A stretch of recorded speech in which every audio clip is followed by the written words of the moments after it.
Welcome, everyone, to the Emergent Essence Dynamics webinar number 4, Playing with Polarity and Neutralizing Resistance. It is February 20th, and we have lots of wonderful people joining us today. So the theme is Playing with Polarity. I'd love to know if you guys even understand what a polarity is, or if that's even why you're here. Like, what the heck is a polarity and how does that work? There are a few people joining us who have taken the EED courses, so of course you do know what polarities are.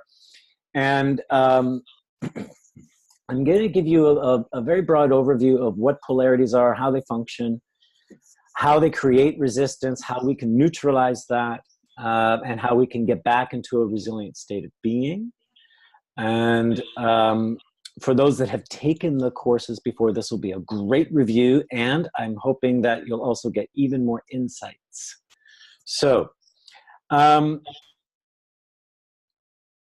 great. Any initial comments about what you would love to learn regarding polarities and resistance?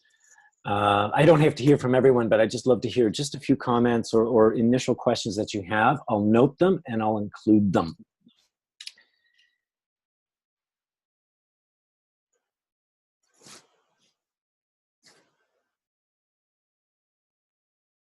Would anybody like to make any comments or have questions? Or if we're good to just go, we can keep going right ahead. I just always love to check in with what you want from this, what some of your expectations are. What are typical signs of resistance? Okay. From resistance, I usually take something very physical. Yeah. But, since I took the modules, I know that we have different levels. So what is resistance on the mental level or emotional level, for example? Okay. Great. I won't answer it now. I'm just noting it. What are typical signs of resistance? That actually does get covered when I explain polarities and what kind of typical behaviors does a person exist when they're controlled by the polarity, etc. Right. Who else? Is there anyone else that has a particular question or comment or something you'd really love me to focus on? Is this, can I speak? Yeah, Maren, go ahead. Is this about a polarity within oneself or within two people or a group of people? Okay, great. Individual, relationship, or group. It applies to all, okay? Now, the way I'm going to focus on it today is these are the polarities existing within the individual person. It's like our own mental battle, the inner struggles we have. And it explains why that's happening, how it's happening, and then what can you do about it to neutralize it. But these polarities also project out into relationships so that we're, in fact, playing out that polarity drama together. And it can happen within groups. So the same signals and same kinds of resistant behaviors and games will happen on the relationship and group level. It's just easier to understand the mechanics of a polarity when you look at it just within an individual. And then it's quite easy to apply outward on the larger levels, okay? And we can take some time to talk about that a little bit. The last webinar regarding conflict showed how polarities are showing up in relationship, but I didn't break down the polarity like I'm going to do today. So last webinar and this webinar kind of go together. Is there anyone else that has some initial questions or comments, or are we good to go? You all look beautiful, by the way. Troy, can you hear me? Yeah, go ahead. Jim. Jim, yes. Quick question on the relationship of polarity and resilience. Okay. Good question, and that definitely does get covered, especially after I've explained through polarities. I'm going to explain how resilience works or counteracts the polarity and how the two can work together, okay? So that just in general, Jim, that's what you wanted to know, how polarity and resilience are working together? Absolutely. I've been thinking about that since some of the stuff you shared on Facebook. Okay. So I'd love to hear a little bit more. Okay, awesome. Your audio's kind of low, so I don't, you might just need to hold the mic closer to your mouth. I mean, I can hear you. It's okay. It's for the rest. So, excellent. Okay, and that's working with the resilience is going to be the main focus in the second half of the webinar as well. Okay, great. So we're good. Okay. So let me. Oh, I got one message coming through. Sorry if you hear some background noise. That's the dogs barking downstairs. Oh, and Amy was saying, what's the use of polarities or how they come to be in the first place? Great. That's one of the first places I'm going to go, Amy, is how are these, why are they even here, polarities, and why do they exist? That's very important to understand, okay? Great. So, what are we discovering today? How polarities function and cause inner conflict. And when we say inner conflict, people have very different words for this. This could be negative thinking, limited beliefs, the saboteur, the gremlin. You know, there's all kinds of names for this, but it basically comes down to what is causing resistance within myself, what is creating doubt or fear, what's stopping me from moving forward, from my dreams and desires. It's one of the ways how fear operates within us. Okay, that's another way to think of polarity, and I'll define exactly what polarity is in a moment. We're going to look at basic patterns of polarity behavior. When we're caught in this polarity swing, what are the typical actions and behaviors that we exhibit? It's very important to understand. Then we're going to look at some tips on how to neutralize resistance and drop out of the polarity. Okay, this will become important. How do you collapse a polarity? I'm going to spend some time on that. Now, I can only give you so much information on that. I can give you some ideas, some tips, but you know, on the day-to-day basis, it does need practice. It's why we devote an entire module to polarity work, because they can get tricky and confusing, and you'll see why in a moment as I explain it. But what I'm going to give you today is already some simple things you can play with, and if you want to master it, then, you know, come take a module. And like I said, module 2 of Emergent Essence Dynamics focuses completely on the polarities. And then lastly, I'm hoping I can get through this information quickly enough that I can give you a demonstration. And even along the way, maybe I can give you some simple mini demos on how to reveal a polarity and start neutralizing it and even collapse it. So that's my goal, is I want to get to a demo. The last couple of webinars, we spent a long time on the theory. I want to get you some good examples of the practice, okay? Good. So some of you are new to the webinars. So just a very, very brief explanation of what is EED. Several of you are already quite familiar with it. It was originally based in coaching, but it has expanded to include leadership and mediation. And it takes all three, coaching, leadership, and mediation, as a combined skill set. The advantage of that for coaches is that it gives them a lot more muscle. It makes them less passive, and it has them learn how to work with resistance and conflict, because clients are always faced with resistance and inner conflict, as well as external resistance and external conflict. So it's a much more powerful skill set when you have these three combined. And same with, you know, for leaders, they can use a soft skill set of coaching. They can use mediation skill sets. And for mediators, again, it's great for them to have some coaching and leadership skills as well. So the way EED views it is, we don't look at you as a coach, a leader, or a mediator. We look at you as a all-around facilitator, able to work in these three domains, okay? And of course, you can specialize in any one of those three or beyond. How is it different than other models? Is it's pinpointing the most fundamental fundamental level driving human dynamics. And polarities are one of these fundamental levels. It's what is driving fear, reactivity, and resistance. So we're not looking at what is a person's story, narrative, argument.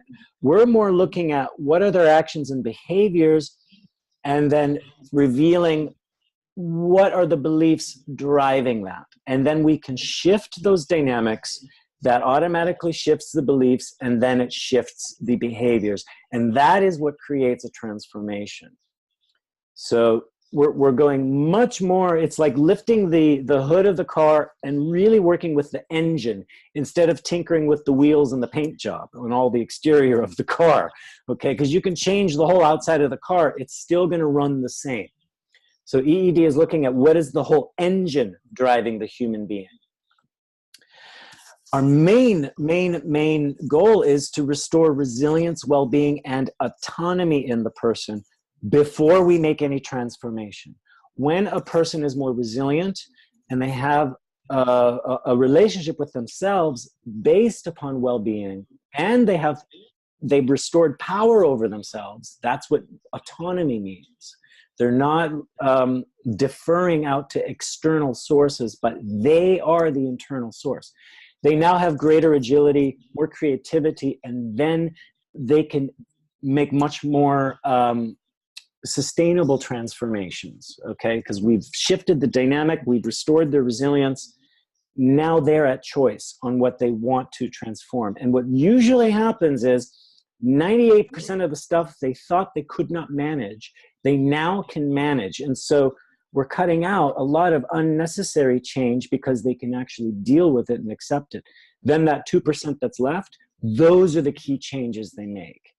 And because EED works on the fractal level, meaning repeating patterns on the small and large scale, whatever changes they make, whatever shifts in the dynamics they make, it affects multiple issues.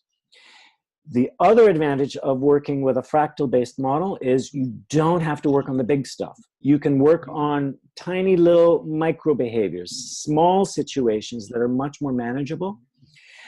When they shift the dynamic in those small situations and small behaviors, it has a ripple effect in the larger issues of their life. In fact, in my experience, working with EED in the last 12, 13 years now, I'll get clients that are making huge decisions that we've never discussed during the sessions, but it's because we worked on the smaller manageable situations and dynamics, they were able to make those big decisions without consulting with me, without my help, because they just felt it was exactly the same. So this is another way to make more sustainable change, because you're making the changes on much more manageable levels without throwing the client into unnecessary fear and resistance. When things are of big consequence, it brings up lots of resistance and polarities that become overwhelming. If they can choose if they can master how to choose a chocolate bar, they can master how to make a choice of, do I, change companies or do this job or that job. The way they make the decision is the same. How are you guys doing with this so far? Any questions on that? Or just thumbs up if it's clear. Okay, awesome. Okay, so EED is very flexible. It's applicable to coaching, leadership, mediation, group facilitation, healing, and even more applications like sales, etc. We've even got a course where you can learn how to have sales conversations and create client loyalty using these same EED techniques. So what is a polarity? Well, here's a typical polarity. A polarity is two opposites that are working together, meaning they are two opposites that are complementary, okay? Hot and cold are complementary. They they need each other, they're interdependent, they define each other. Is this making sense to you guys? Okay. So there's another element to the polarity. It's not just that you have two opposites, but they're on a spectrum, meaning they are bound together by some quality. So what binds hot and cold together? What is it they're both trying to represent? Take a good guess. You may have different ideas, and the answer might be obvious, but okay. Temperature. Say it again. Temperature. Absolutely. There you go. See, that one's easy. So, right, hot and cold, they're defining temperature. Now, in our world, we live in a world of duality, with black, white, dark, light, okay? Hate, love, hot, cold. We live in a world built upon opposites. Now, in one moment of time, when you turn on the tap to wash your hands, you're going to experience cold water, hot water, or anything in between. It could be lukewarm. But you're not going to experience hot and cold at the same time. It's because we live in a linear, binary reality. Do you know what I mean by linear and binary? Okay. We live in what's called time. That means past, present, and future. We are moment to moment to moment. So in our world, we can't experience the full spectrum at once.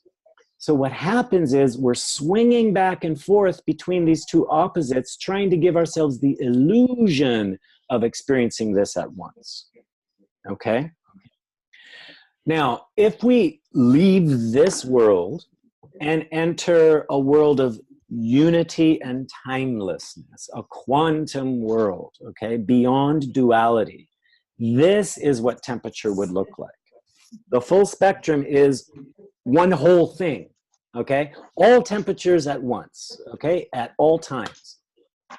That is what I would call the world of essence. It's the world of all potential, all being, okay? If you want to think of the metaphor of quantum physics, this is the wave of potential, meaning all things, all situations, all times existing at once. And this is where hot and cold would exist, in the same place. Do you guys get this? So your polarity, if you want to live in the world of essence, it's a big circle. If you want to live in the world of duality, you have to cut the circle and lay it out like a line, okay? And that's how we get that whole spectrum of hot to cold. But in the world of essence, hot and cold end up being the same thing. That's called a paradox. Does this make sense to you guys so far? Okay, good. I have to go through this because our minds can't necessarily grasp why are we swinging back and forth, okay? And I'll get to that in a second. By the way, if you have questions, just chat or unmute to interrupt. Okay, so here we are, the world of essence.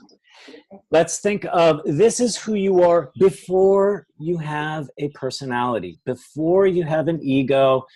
You could think of a baby just freshly born, no personality formed yet. They have all potential. They're all being. They have everything available to them, okay? They're just pure innocence, pure essence, okay? They're living in that world. There's no time. You know, everything's possible, okay? Now, that doesn't exist in this world because we're on a spectrum of time, moment to moment to moment, okay? So what happens is, let's say we're born and our personality is born.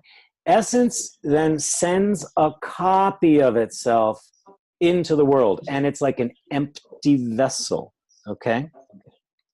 And that empty vessel wants to fill itself up with experiences, with knowledge, okay? Now, at the same time, this empty vessel loses its connection to essence. It can forget where it came from, okay? And it thinks, oh my God, I'm empty. I need to exist. I need to control how I exist. And therefore, it seeks to fill itself up and be an imitation of essence, okay? So already we have a polarity of emptiness to fullness, okay? And so if we look back here, emptiness and fullness are the same thing, but to the personality, emptiness means non-existence. So to the personality, essence looks like death. It looks like nothingness. So what it's doing is it's constantly running away from emptiness because it wants to exist. Now, I know that can be high concept and highly philosophical, but tell me how you're doing with this. If there's questions or comments.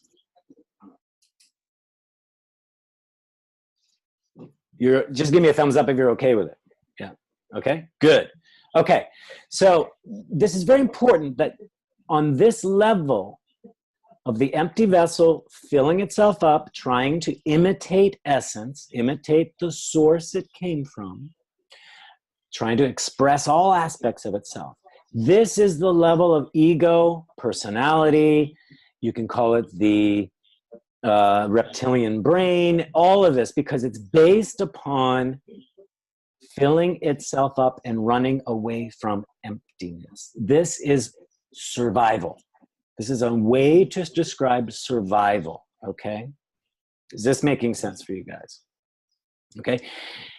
This is one aspect of ourselves, okay? It is not our whole self. It is the level of personality that's at work here, okay?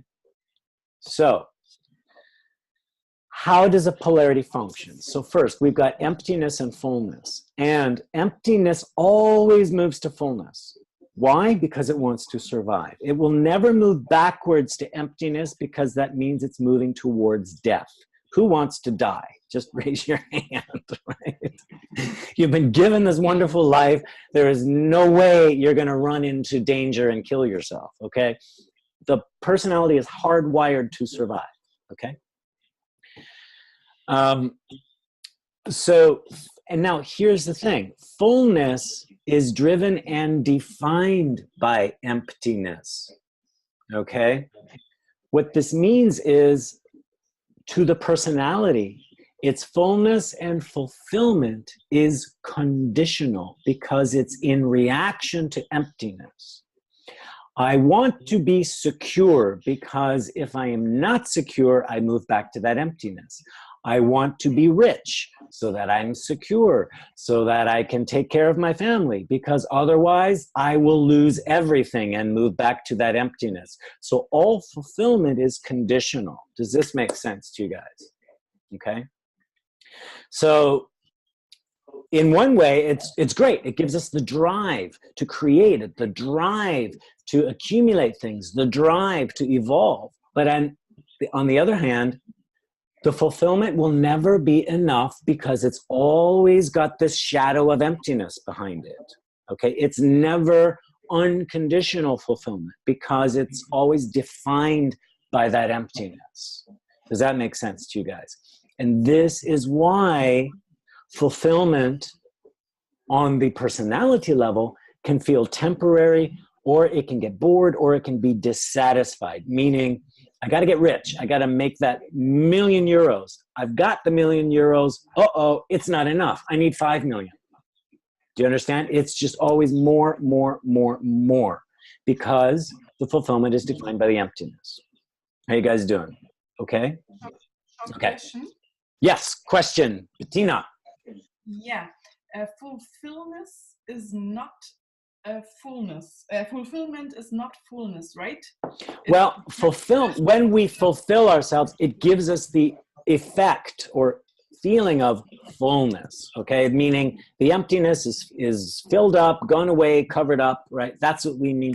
I'm purposefully calling it fullness, but you can interpret it as fulfillment as well. It's the same. Does that help you or confuse you?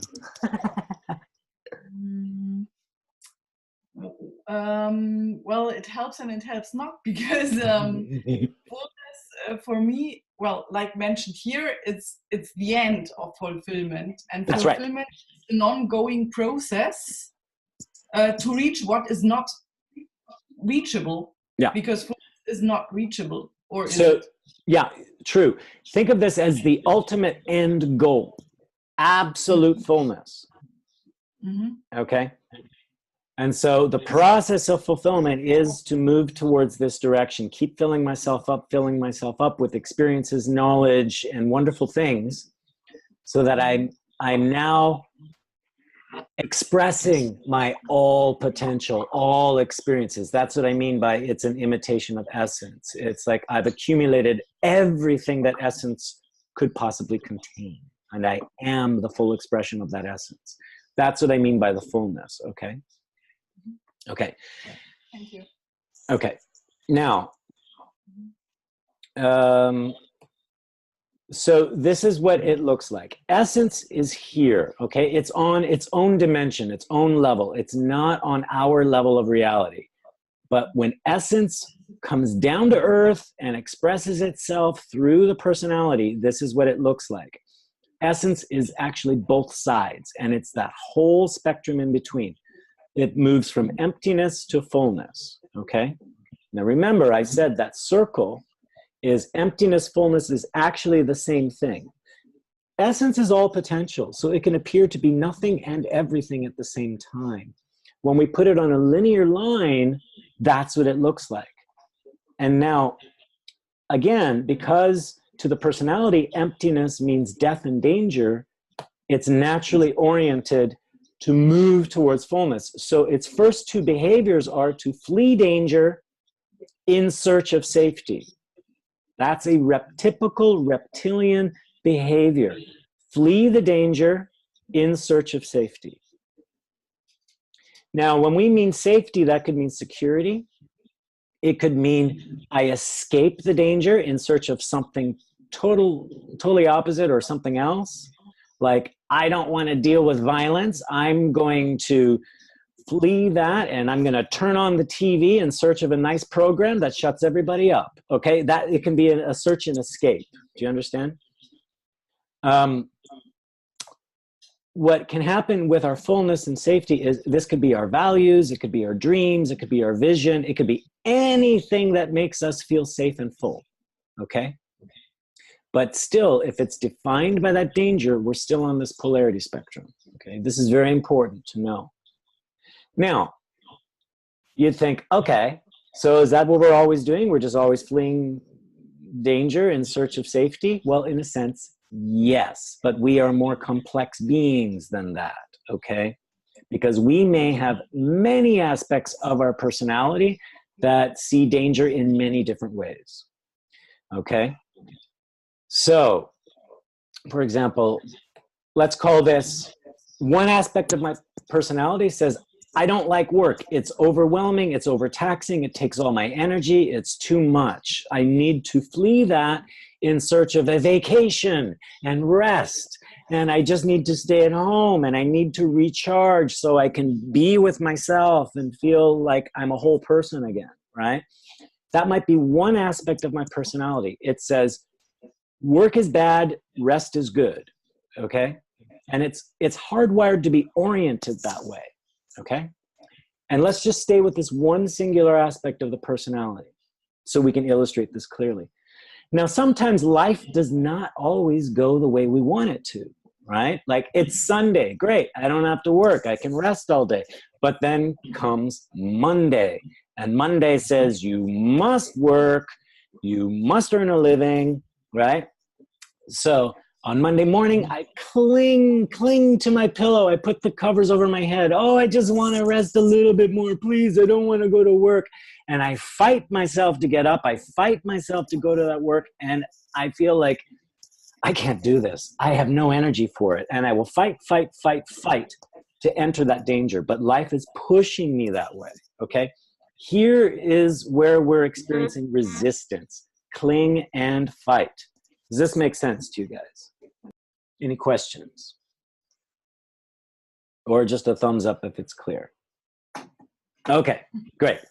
So these are our four main, I'm going to call it reptilian behaviors. The reptilian brain, the amygdala, the limbic system. We flee, we escape or search, we cling, and we fight. So search for safety and cling to it. And only when pushed into danger will we either fight or flee. But we will never willingly go there. Okay, that is the animal reptilian nature of the personality. Okay. Now you might ask yourself, okay, well, that's not realistic, because why do I sometimes desire to take a risk? Why would I want to jump out of a plane just for the thrill of it, right? Or, like my mom said the other day when I was showing her this, she said, well, sometimes I'm passionate about my work. Why would I always want to flee it? That's true, right? So we are more complex beings. So here's what happens. Let's go back with this one personality, one aspect of our personality, the one that hates work, loves to rest. But then there is a contradicting voice in ourselves that says, actually, it's dangerous to rest. You can't be on permanent vacation. You know, there's things you love to do. You love to work, right? If you rest, you're going to make no money. You're going to lose your house, your security. You can't stay still. You have to move, move, move, move. And it is in search of, I need activity. I need to work. I need to earn a living. This is what I want to do. I cannot sit still. It is the opposite voice in our head. Okay? So what it's now doing is it's pushing us back towards what it thinks is fulfillment, but to the first voice, it's pushing it into danger. So now we have two voices competing. I need to rest. No, I need to work. Do you guys see how this is working all together? These are two different voices where the ends of the polarity are flipped between what's green and what's red, what's safe and what's dangerous, okay? And so it's like I've got the devil and the angel, and I'm caught in between, okay? It depends on which voice is dominating. That will determine what behavior I'm exhibiting. And I could toggle back and forth very quickly, okay? So again, can't work, I need to rest. But the other voice is saying, no, no, no, no, no, no, I want to work. I'm going to cling to my work. I'm not going to let you take a vacation, okay? I'm going to fight, fight, fight to take a rest. Can't rest. Oh my God, but this is so overwhelming. Are you guys getting a sense of the inner battle that now is created between these two voices, okay? So that's what our reptilian brain looks like. Which direction do I move? Comments, questions, observations. What is this inspiring or doing to you? Would love to just stay here for a moment and have a little bit of discussion on this. How are you guys doing with this? Yeah. Yeah, I have a question. Like, how does it exactly relate to the reptilian brain? Like, what exactly would work be for a reptile? When I say reptilian brain, I'm saying our animal nature, which is fight or flight, right? But there's actually four, I'll say 5 behaviors. We flee danger in search of safety. We cling to safety or hide, right? Or we're stubborn. And we fight the danger, okay? That we'll use the violence to fight the danger. The other thing we will do is freeze. And what freeze means is we try to swing nowhere. We try to stand very still and quiet in the middle and hope that our enemy does not see us. We're neither in safety or danger. That's the freeze, okay? Another way to freeze is just to flee and hide, okay? If I stay very, very still, my enemy will not see me. I'm fleeing the danger that way. So there's actually 5. Flee, search, cling, fight, and freeze. That's why I'm calling it the reptilian behaviors, okay? These, and also the reason why I'm calling it reptilian is because it's reactive. These are triggered responses. I mean, if right now in your house there was an explosion, would you sit there, scratch your head, and think about it? No, I think you'd run. I think you'd run from the danger, okay? So these are necessary behaviors that run on automatic in order for us to survive the jungle. But the point is, in the 21st century, most of us are not living in the jungle. But we treat our reality as if it is a jungle, as if the bills we have to pay are like a saber-toothed tiger, as if when somebody rejects us on a date, it is another, big bear that's about to eat us alive. We still have these reptilian reactions to things that aren't actually threatening our existence. It's Is true, this and then making there sense? are, even at work, there might be a challenging situation. A colleague might challenge another colleague, Yeah. and they're like, all right, now I'm going all tribal and shit. That's And right. we're better at him, and then the teamwork is going to somewhere else. Yeah.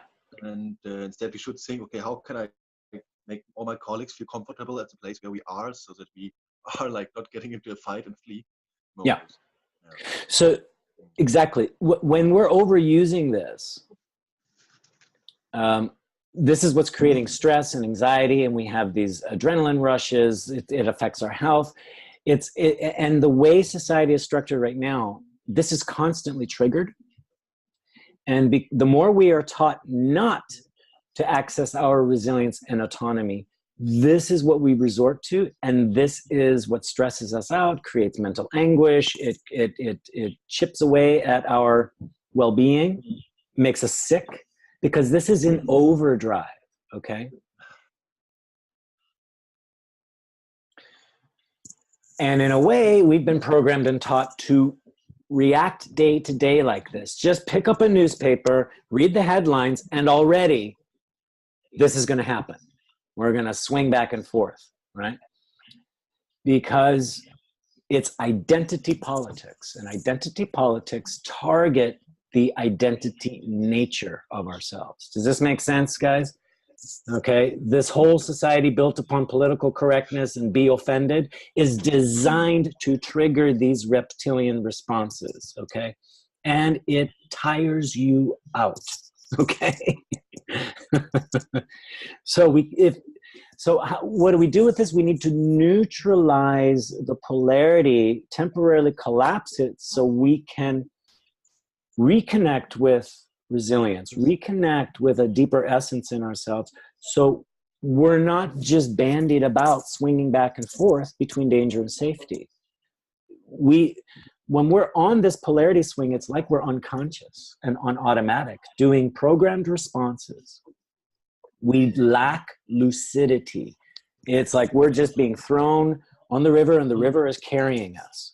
Whereas when we access autonomy and resilience, we can actually choose to swim in the river as opposed to just being carried along with it. Does this make sense to you guys? What else are you observing when you look at this diagram? I know it can look really confusing, and it's meant to be that way. It's meant to be that way. I just wonder what the root source, the root problem is, why we go from the fullness to emptiness. Like, why is there this point where we go, oh, I think I can't rest, I have to work. Again, Amy, it's because we're switching voices. And what happens is we've collapsed those two voices together. We can't make the distinction. The first thing you can do is train yourself to listen for your own contradictions and judgments, okay? When you say, I really just want to take the day off today, I just want to rest. And then you've got another voice that comes in and says, but wait, you can't do that. You've got a deadline. You've just found the second voice, okay? If you say, I'm going to ditch my friends and I'm going to go do my work. And, oh, but wait, but your friends will be mad at you. Okay, you've just switched the voice. So we toggle back and forth between these two voices so quickly, we've collapsed it together. Anytime you're hearing the but, oh, but, or anytime you're hearing a judgment of yourself, or anytime you're hearing a contradiction, or shame, or guilt, or anything, that's the second voice coming through. And if you can pull them apart, you can say, all right, so in one sense, it's really great to go out with my friends and have a good time. In another sense, It's really great to go home and finish my work and get the project out in time so I can make the deadline. And then you're like, okay, now which choice do I make? Because neither feels good. But at least you're separating the voices. Yeah, go ahead, Paul. Is it about separating and then finding the more resilient voice or the more authentic voice? Or is it about, I mean, I could have a guess right now, actually. What's your guess? What's your guess? Because there's many options. My guess is dropping the whole voices and getting into an essence state from where we find what we actually want to do. Yeah, that's actually it. Yeah. If you try to favor one voice over the other, you're still promoting competition. We have to totally get off of this spectrum completely. Otherwise, it becomes win-lose, and it's a competition between which one's going to win. It's like two monkeys on a vine, each trying to swing a different direction, and it just depends which voice is more powerful to direct the swing. That's it. That's what it's like. All right. And that's why these inner battles can go on forever and ever and ever and ever. Okay. It's not about win or lose. Because I was doing some belief work with clients, and there after the but, usually a resilient voice pops up.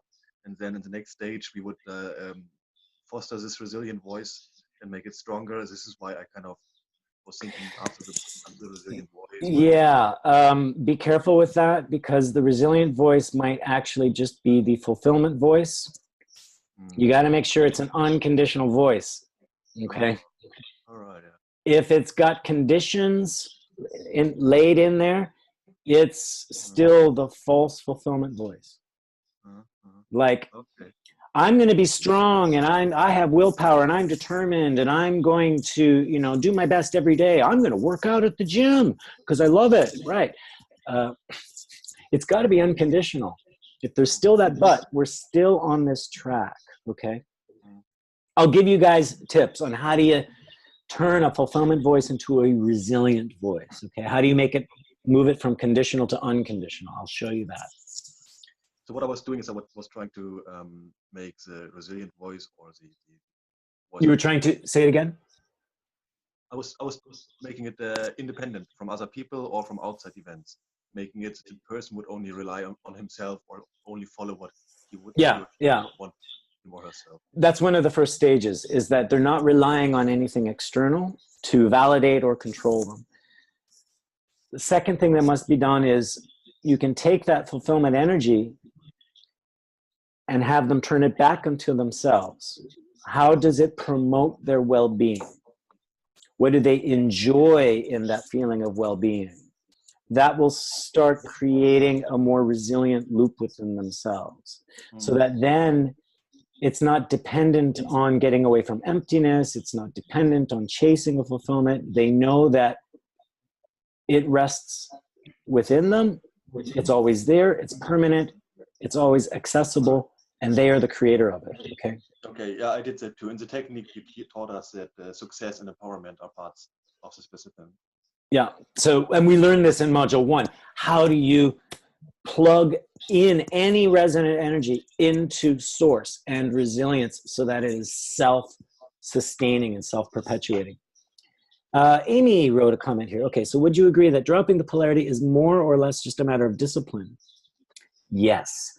I myself often am aware that I do the polarity, and I'm aware that I could drop it, but the polarity has a really strong pull, and I'm thinking, well, maybe I actually do need to find a solution. Yeah, okay. When you get pulled back into conditions, you're getting pulled back into the polarity. Now, if you start judging yourself and saying, oh my God, here I am again at the polarity, you're in the polarity. Okay. I need to show you the next slide, I think, to show you, okay, what's the way out? Okay. You guys okay? Good to move on? Okay. So how do we neutralize? Okay, so one way is, first, we can play up the fighting energy, the fleeing energy, the clinging, or the searching. We play that up but we don't pay attention to what are they fighting for or fleeing from or clinging to, or what are they searching for. We just want to focus on what's the pure energy they're using to fight, flee, cling, or search. Okay? And have them then just pay attention to the sensations that energy brings, the effects it has upon them, and what you really want to focus on is what effect does this have upon them, and how does that promote their well-being? If you pay attention to the fight, they're going to start judging themselves for fighting. But if you take them into the enjoyment of the pure energy behind the fight, forget the fight, now just focus on the energy.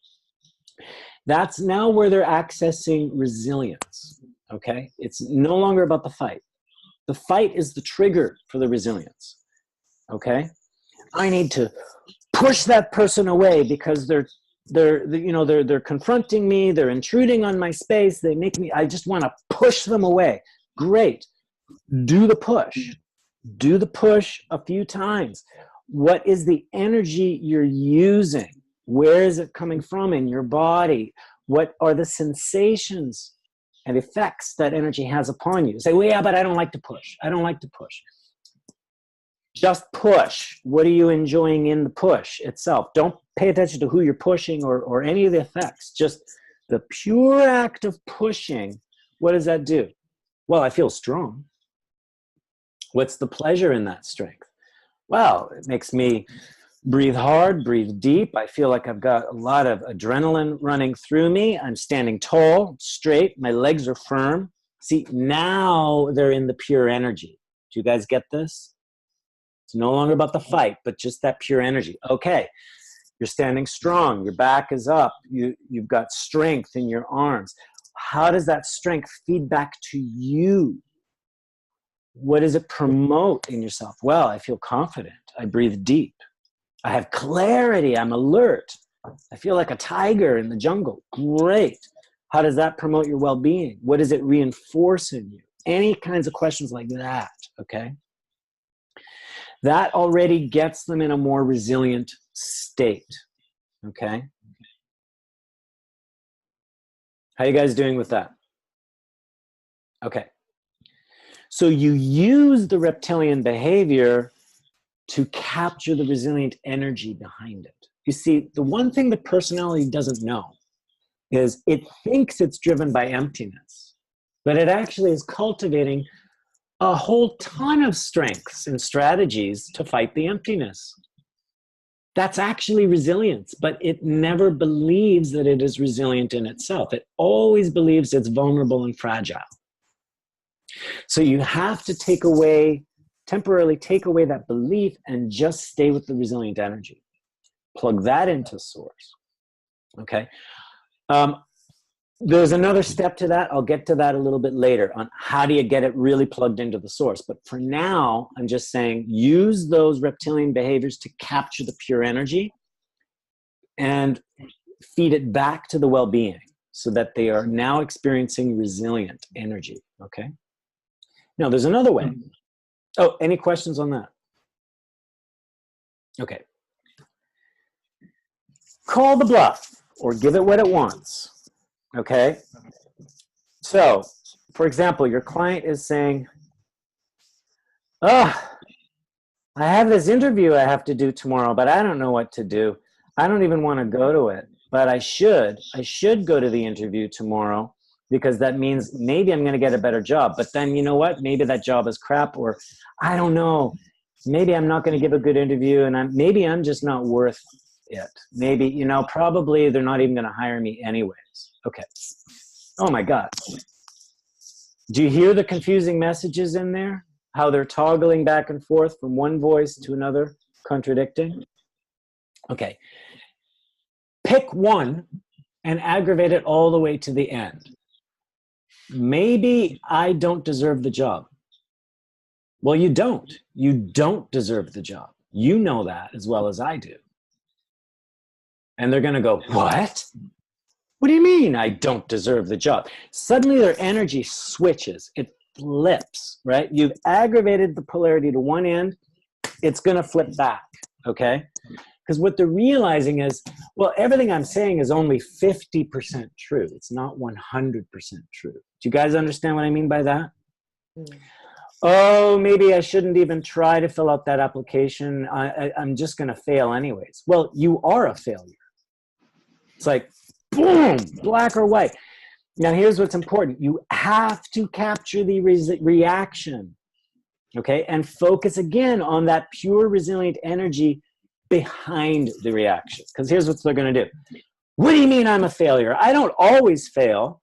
Okay, stay there. What's that passion in your voice? What you're fighting back, you're pushing back.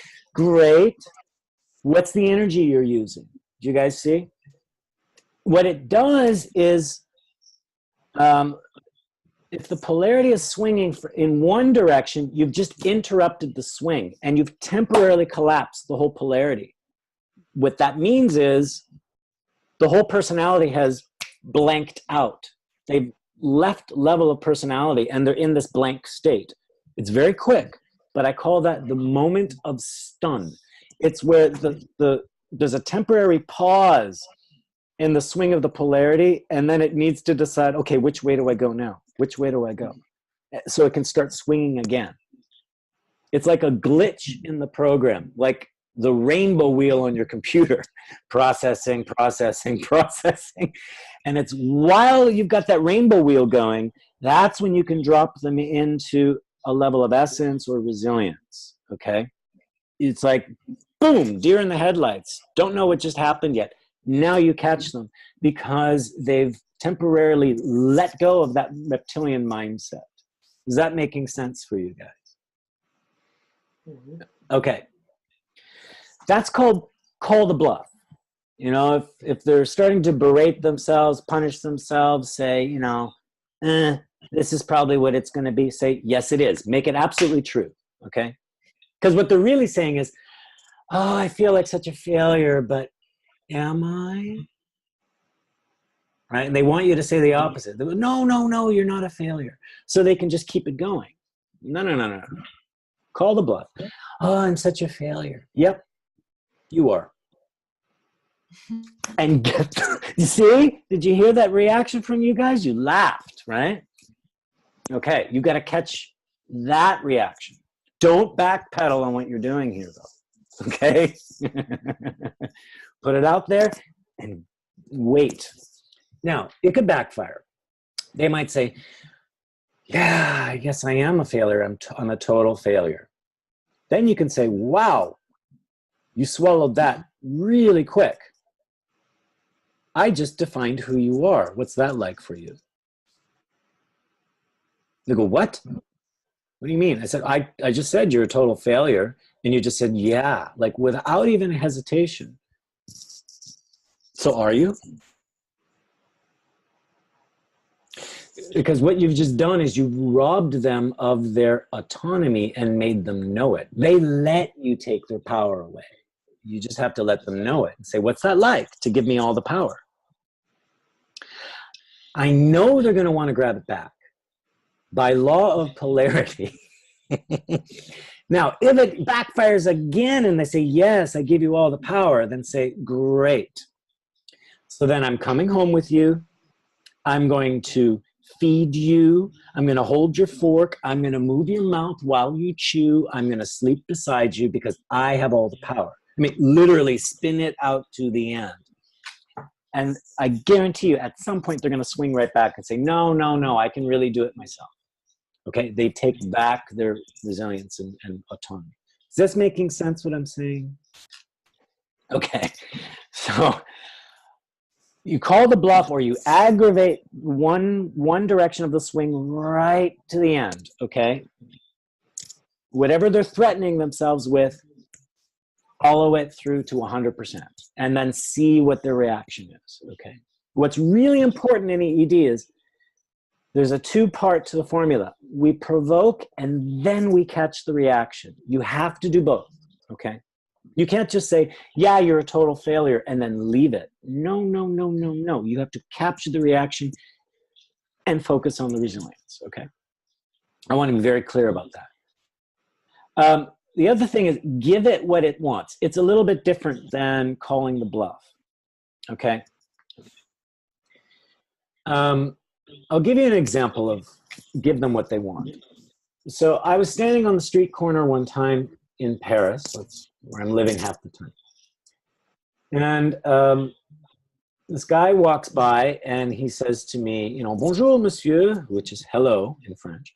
And he says, can you tell me the shortest way to the nearest metro station, the subway station? I said, oh, yes.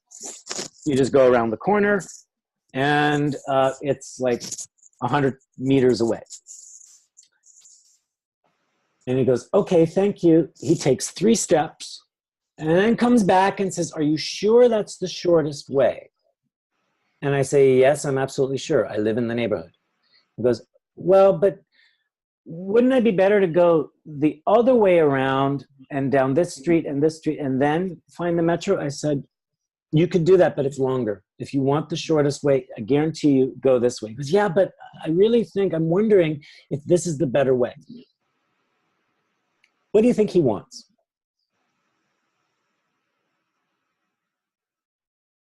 What's he looking for? What's he searching for? Any ideas? You want Assurance. Say it again, Marvin. Assurance. Assurance. He wants reassurance. Okay. Yeah. Yeah, that's actually what he wants. It's not that he wants directions to the metro. I gave those to him. They weren't good enough. What he's actually saying is, I think I have a better idea, but I'm not sure. Can you just reassure me that my idea is correct? So I stopped arguing with him and I just interrupted him and I said, you know what? You're right. You're absolutely right. And he went, huh? He had this moment of surprise. He went, what? I said, I'm sorry, I'm wrong. That is the better way to go. What it did was it shut him up. Now, for me, it's not true. It's wrong. But it stopped this polarity game he was playing with me, which was, tell me I'm right, tell me I'm right. And the more I refused to tell him he's right, the more I refused to give him what he wants, the longer we would be arguing. Do you guys understand? Mm-hmm. Okay. So that's what it means, like give them what they want. So if they say, you know, I'm wondering if I would fail in this project, you just say, you're right. And leave it. And then they say, what? What do you mean? That's when you're going to get the moment of surprise. So boom, what just happened? In that blank space, what are you experiencing or feeling? Or now, what are you absolutely sure of? Okay. Well, I'm not really a failure. Great. What does that feel like for you? Just stay with that one idea. Don't let them flip the track. Okay. And build resilience from there. So that's what I mean by give them what they want. What are they actually searching for? Give it to them. Okay. Another example of this might be, you know, I'd really love to, and this can be pure fulfillment here, is, you know, I really want a successful interview, but I'm not sure if it's going to be a success. Great. What do you want? I really want a successful interview. Let's just stay there. Imagine the picture of a fully successful interview. What's the immediate sensation of that? What's the energy you're experiencing there?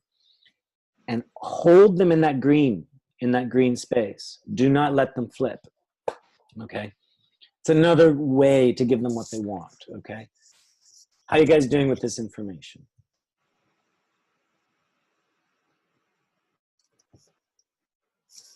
Thumbs up, thumbs down, questions? Okay, great. So what are we actually dealing with on these polarities? So everybody has their story.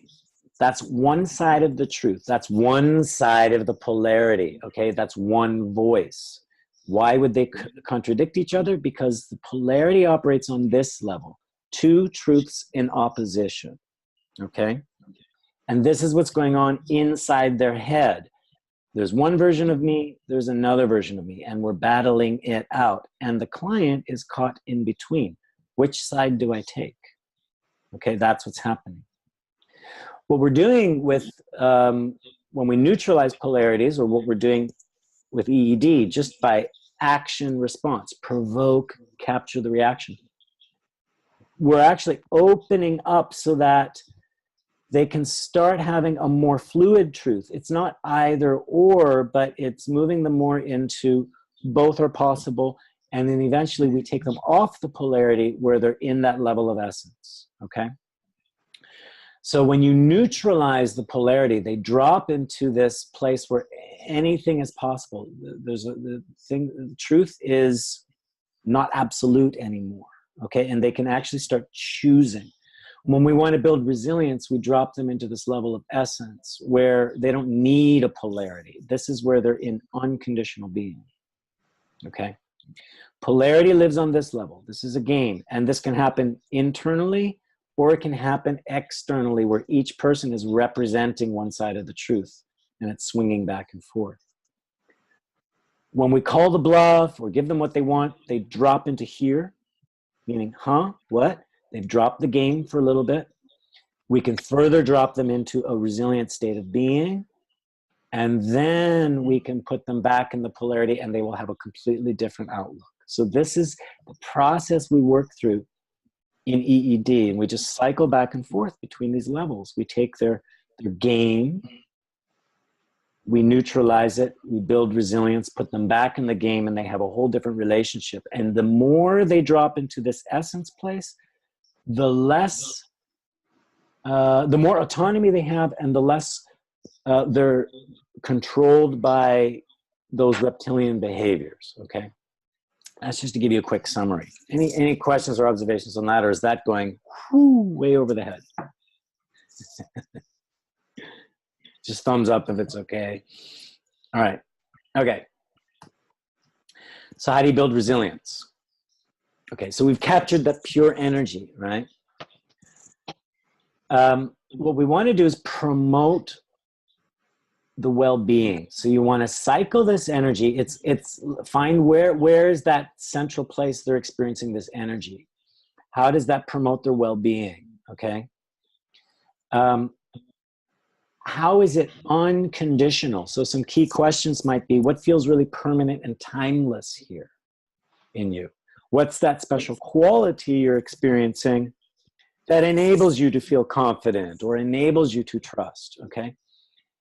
And you have them realize that they are the ones creating it and sustaining it. That's what I mean by self-generating and self-perpetuating. It's not dependent on the job or the situation or another person. They are experiencing this energy for themselves. They're able to describe it. That means they're creating it and sustaining it. You bring that into their awareness, okay? And they can circulate that throughout themselves, like bring it up to the head, bring it down to the feet, and simply enjoy that circulation of energy. And how does that affect their level of well-being, their level of strength and resilience, their level of empowerment or autonomy? And that can get anchored quite easily. And we spend all of Module 1 giving you various ways to do that, as well as the rest of the modules. But you can even just try this for yourself. What are the main essential qualities that are self-generating, self-perpetuating, and unconditional? The most common is peace. I feel peace and calm. The next common one might be, I feel limitless, like limitless potential, limitless creativity. Okay. Don't take action on that creativity yet, but just what is it like to be creative, be the creator, have access to this unlimited creativity? That affects the resilience. The other one might be unity. Oh my God, I feel connected to everything. And another one would be love. I just feel this overwhelming feeling of goodness in everything. I feel generous, or I feel love for everything. That can appear as well. So the 4 common ones are limitlessness, unity, love, and peace. One of the first they'll enter into is peace. Another one is limitlessness, either one. How are you guys doing with that? when they come from that unconditional state of being, then you can bring back the polarity and say, what's it like now from this unconditional state to look at work and rest? Oh, I can work if I want to, I can rest if I want to. It's not a problem. They'll have a very different relationship, okay? You can bring the polarity back.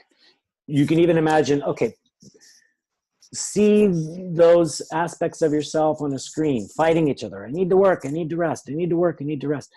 From essence, what's it like to watch that? And they will have a very different reaction. And usually what they do is they laugh. Usually they say, oh my God, it looks like a cartoon. It's not a problem. Why? Because they have access to their own source. They're not dependent upon approval or security or validation. They realize, I can survive this. I can, in fact, thrive on this. How are you guys doing with this information? Okay. Any questions or comments here? Because this is the next stage. Once you've neutralized, you really want to get them grounded and anchored in this resilient state of being. Then you can return them back to the problem, and already they have creative solutions. Okay. What I'm not going to get into is how do you permanently collapse the polarity. That's a whole other discussion, because there's several ways we can reconcile the polarity, reconcile ourselves with the polarity. I mean, that's more advanced, and there's not enough time to discuss all of that. But that's covered in our modules. Let's see, what's my next slide? Yeah. So this is a circulation of energy where they can, they're taking in this resilience, they can give it away, they can receive it back, and they can let it go. So this means they're not dependent on anything, and it's like they're a vessel where the resilience just flows through them. They are the resilience, okay? So, questions, comments? Would you like to see a little demonstration? We got a little bit of time here. Love to know your thoughts. What's the impact on you seeing all this? What's this inspiring in you? What is it confusing in you? What would you like to put into practice here?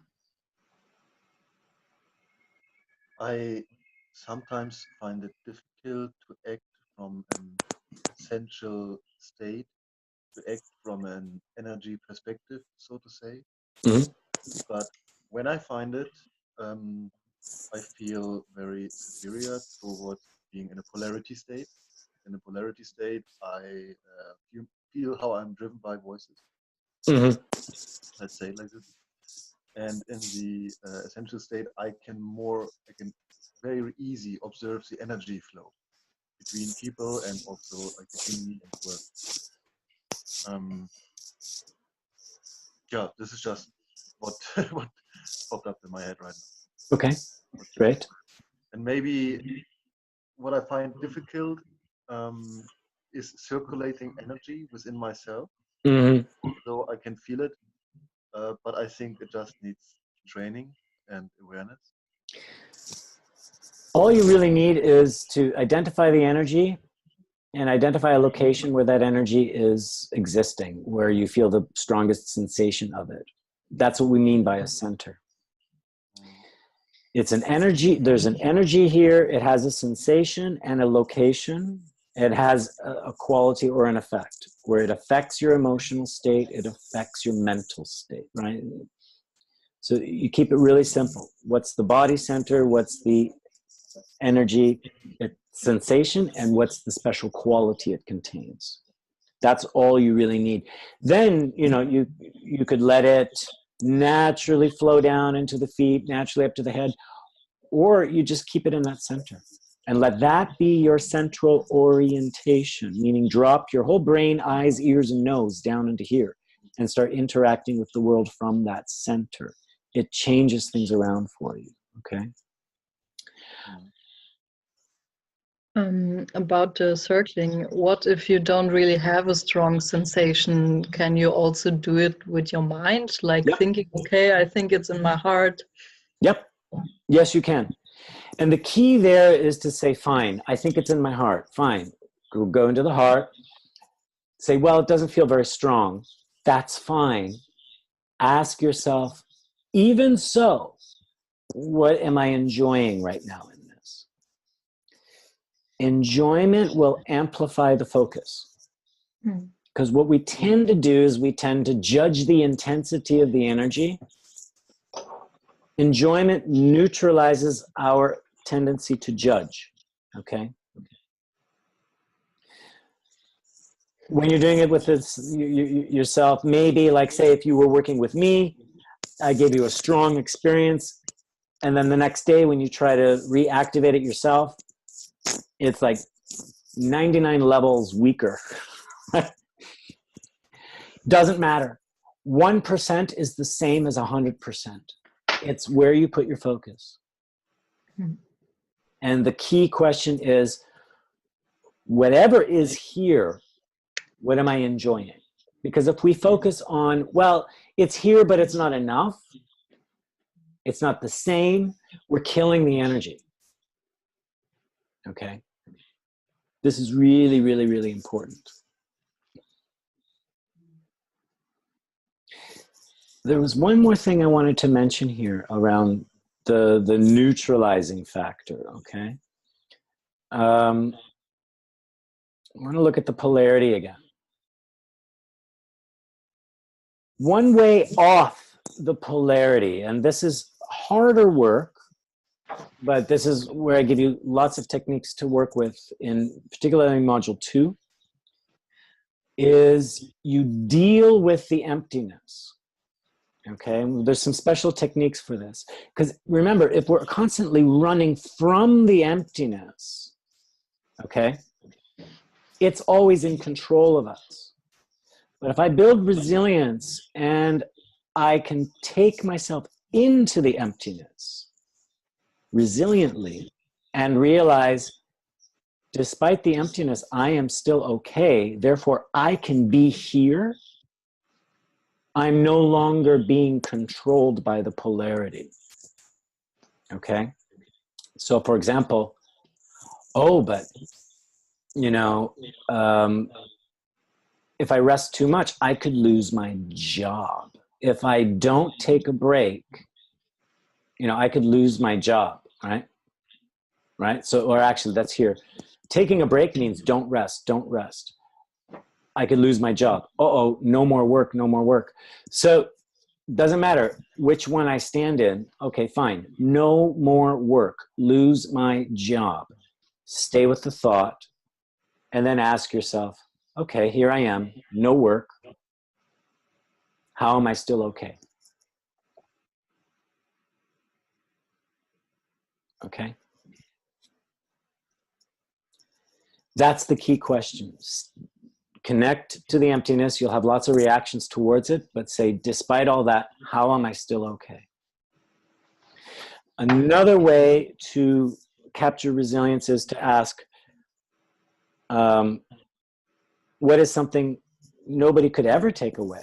What is permanent and timeless in myself? And that might be my ability to smile, my sense of humor, my faith in whatever. It's a spark that never goes away. Okay, that's another way to, again, neutralize the control of the polarity, to get off the swing, find that inner calm and resilience. It's another way in, or another way off the polarity, okay? And we go through a whole process where we can take the person into that emptiness and just peel away all the reactions until there's nothing left, and they dropped literally into essence. It's like we've gone backwards this way, and here they are in essence. They're in a state of peace and calm where they feel connected to everything. Yet previously it felt like they were in a state of nothingness, no identity. Remember, nothing and everything are the same on essence level. To the personality, nothingness is a threat. Okay. Great. May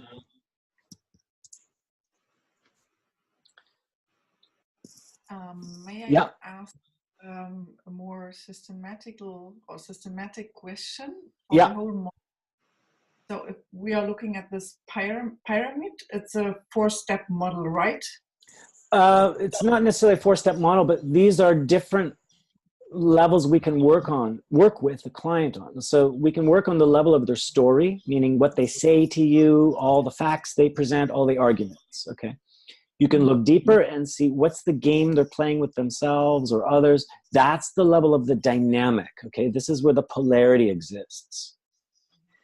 Then the next level down is when we interrupt the polarity and they drop into an essential place, okay? The polarity is no longer working. Now they're in this free space where anything is possible. They're not bound by personality. And here at the level of source is they're in pure essence. There is no personality. This is the level of all potential where anything and everything is true. They're in a unity consciousness. Okay. Yeah, okay. Now, they can't exist in the world from that place totally. Okay. Our world lives in the level of game and story. But what we've done is we've disconnected from the level of dream and source. So if we maintain a connection to dream and source, we play our games differently, and it changes the stories that we tell, and it even changes the story we write for ourselves. This is where we have autonomy and resilience over ourselves. That's what I mean by those levels, okay? Okay, so it's a process of dropping into essence. Yeah. Yeah, and I'm interested in the dynamics behind dropping into essence. So what really makes it real for the client or for the person to go through this process? So to switch from polarity or to transform from, or what is the dynamic or the energy behind the step from the polarity game to the game of breaking the polarity, to neutralize it, and then to drop into essence? Okay, so the moment you neutralize the polarity, they drop into the dream level. Then you know, and we give you in the modules all the techniques to sustain them in this level. They're going to come back to the game. Like, that's what this means. They're going to go back and forth, game, dream, game, dream. But every time they drop, they build a little bit of resilience. It's like they've got a little bit of a break from the drama. Then they'll slowly, you can guide them into this level of the essence, okay? That's where you're building the resilience. That's where you build that vertical loop, that circulation of energy, okay? And then this game becomes less and less important. So the modules give you all the techniques on how to drop into these levels. How do you sustain them here? How do you sustain them in essence? I mean, I'm just telling you, this is the map of where we go, okay? And I know you've taken the modules, Bettina. I can remind you of the various techniques we've got to sustain this. And in our Reconciling Conflicts course, you do this directly with relationships so that they're not just battling each other, but they can now start actually listening and communicating to each other, and then be in an essence to essence dialogue and relationship with each other. So they've completely left the game behind. Yeah. Well, yes, I do understand this, but perhaps turning it in another question, why does the model work? But really, it's a great question, because I know the model works. I'm an absolute fan of the model. Yeah. You know why it works? Because this is actually our natural state of being. It's just, we've been so conditioned to be so fearful, narcissistic, and so obsessed with self-preservation, okay? It's partly due to society conditioning us. This is the part of us that gives our power away, so we think I'm so fragile. I have to protect myself, because we've been so trained to be non-resilient. This seems like reality when actually this is a natural way to be human. This is closer to essence than this is, okay? This is where we feel connected to ourselves, which enables us to connect with others. Why? Because we have a connection to essence. Therefore, we can be vulnerable while still being radiantly strong and generous.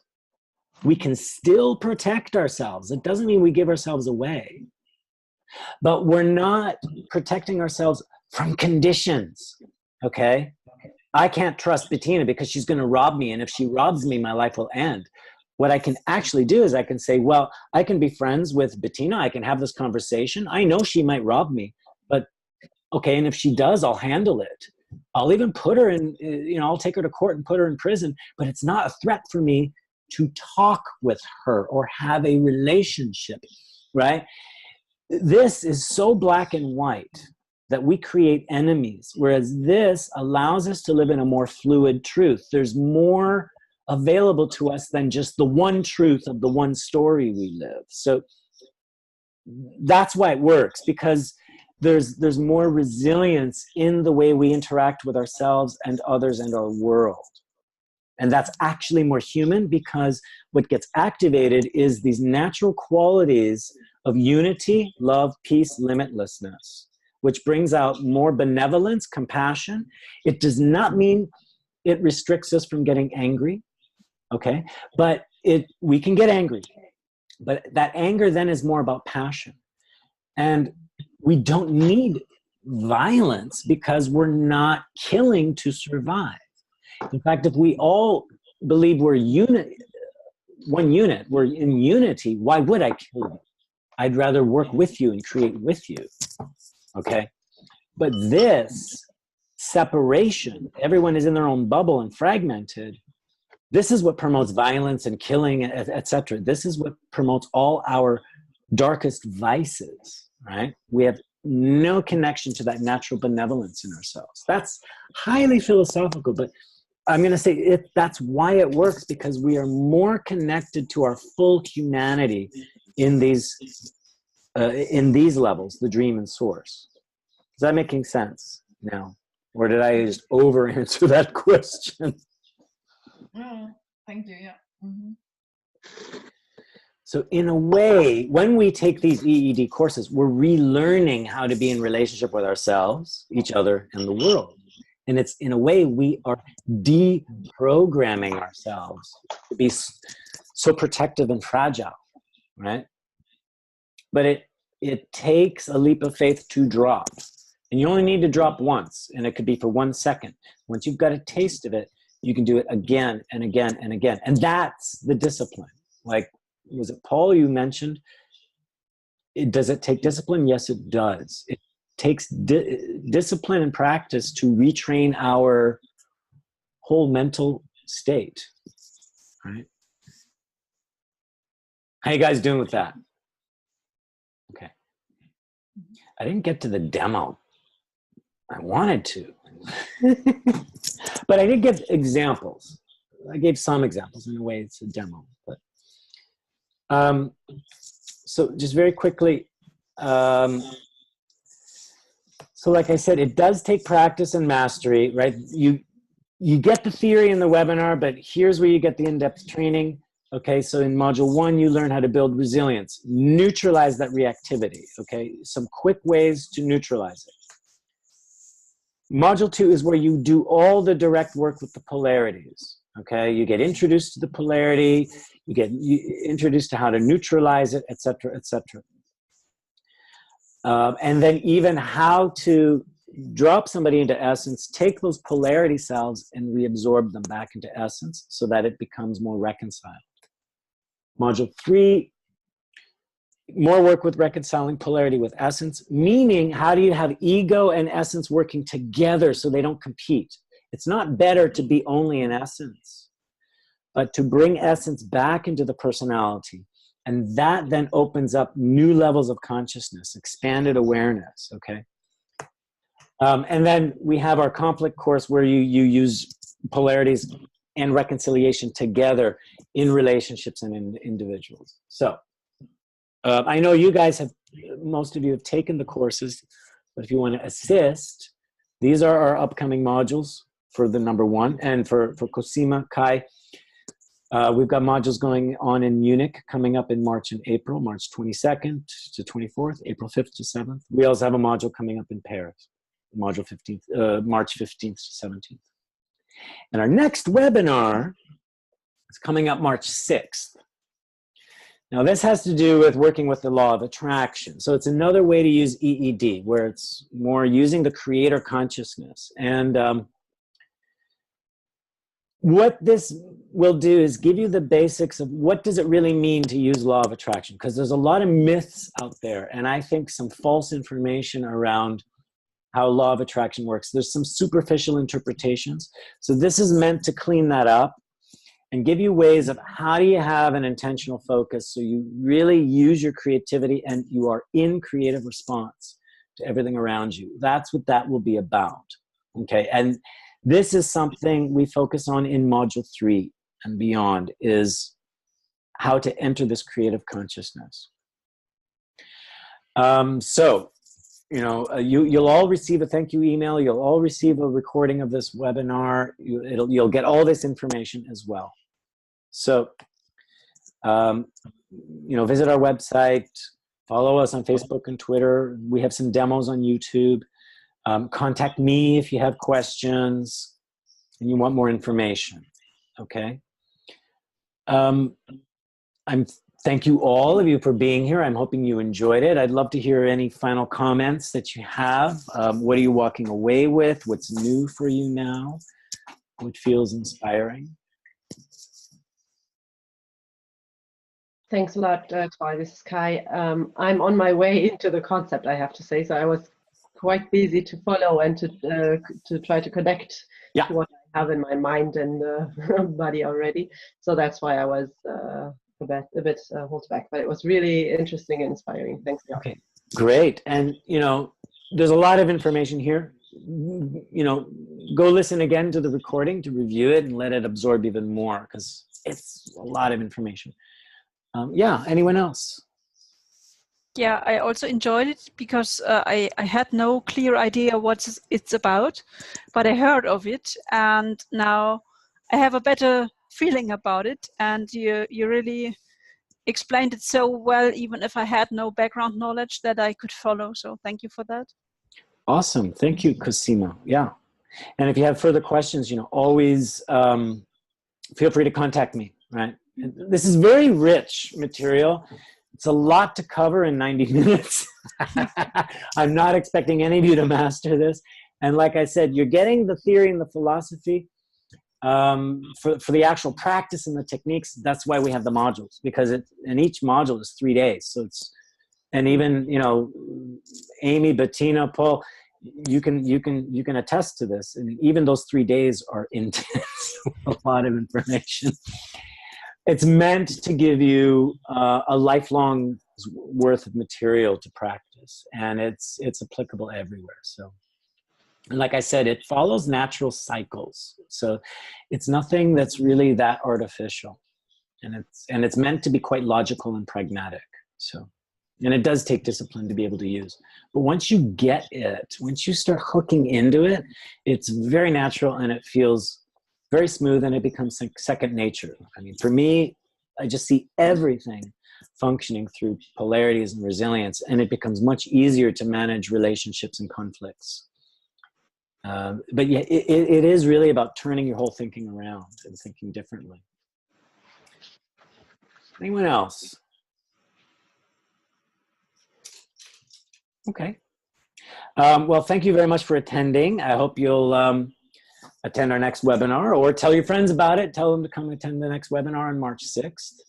And in the meantime, take this information, use it, play with it, and let me know how that goes. I'm always welcoming your comments and feedback. And thank you to everyone who was listening to the recording.